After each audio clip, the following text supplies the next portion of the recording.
Bonjour, cette petite vidéo pour vous présenter deux pièces Manfrotto qui permettent de fabriquer un fond de studio facilement. Donc la première, c'est la 046 MCB de Manfrotto. Vous pouvez voir donc sur la vidéo, c'est une pièce particulière qui permet en fait de s'insérer dans le fond en papier ou en vinyle ou en tissu pour votre futur studio. Ça c'est le petit mode d'emploi qui est dans la boîte, hein. Donc cette pièce, en fait, elle est en deux parties. La première partie, je vais attendre de voir déballer quand même, hein. Voilà. Donc elle est en deux parties. La première partie, c'est celle-ci. Alors celle-ci, en fait, elle compose d'une petite chaîne qui permet de faire tourner la pièce première, et la deuxième, elle est là. En fait, ces deux pièces vont se mettre dans le rouleau papier pour pouvoir le faire tourner via la chaîne. Ici, c'est la 045 Manfrotto. C'est une toute petite boîte en carton, très facile à transporter. Je vais ouvrir. Je parle trop vite, hein, c'est grave. Ah voilà. Donc l'intérieur de la boîte, qu'est-ce qu'on y trouve?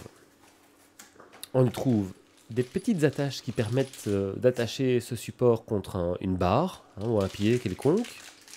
Donc, si on ne veut pas le mettre sur un mur, mais le mettre contre un pied, on a une petite clé classique genre Ikea. Et donc ces fameuses petites attaches rondes pour s'attacher à un pied.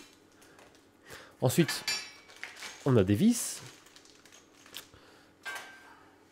Et on a le support. Donc ici qui peut permettre de porter 3 fonds. On voit bien que sur le support, il y a 6 vis. En fait, il n'y a que... dans le sachet, là, il y a 8 vis et 8 chevilles. Ça veut dire qu'en fait, on va mettre 4 vis par support, au lieu de 6, alors qu'il y a 6 trous. Donc voilà, là, on retourne avec notre pièce précédente, de 0,46. Je vous montre bien qu'on tourne le bouton qui est là, enfin, ce bouton, et ça fait monter, enfin, ça fait gonfler ou rétrécir la pièce blanche, en insérant donc la pièce blanche dans le fond de studio.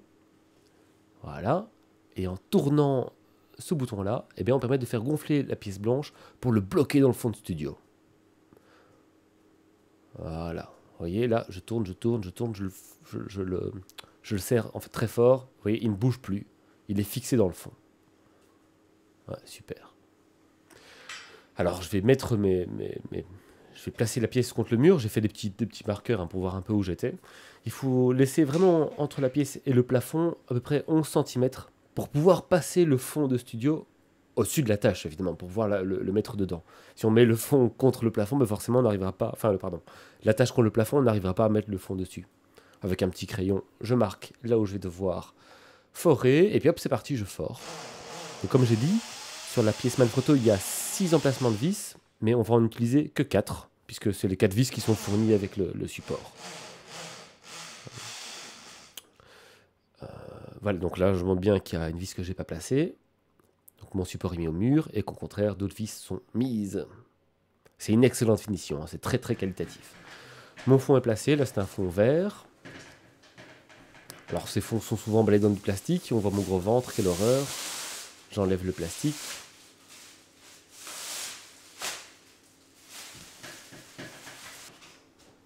Alors les fonds comme ça en papier, ils ont souvent une petite attache, hein, pour pas que ça se déroule tout seul. On va devoir enlever avant la première utilisation. Donc là c'est ce que je suis en train de faire. Alors, on peut aussi le découper avec un cutter, mais c'est dangereux ça, hein, parce que si on coupe un peu trop dedans, on a les morceaux qui tombent. Donc vous voyez, il y a vraiment une languette de papier qui s'enlève. Ici c'est un fond amas, mais en fait il y a un tas de fonds qui sont construits de la même manière, avec ces petites languettes à tirer.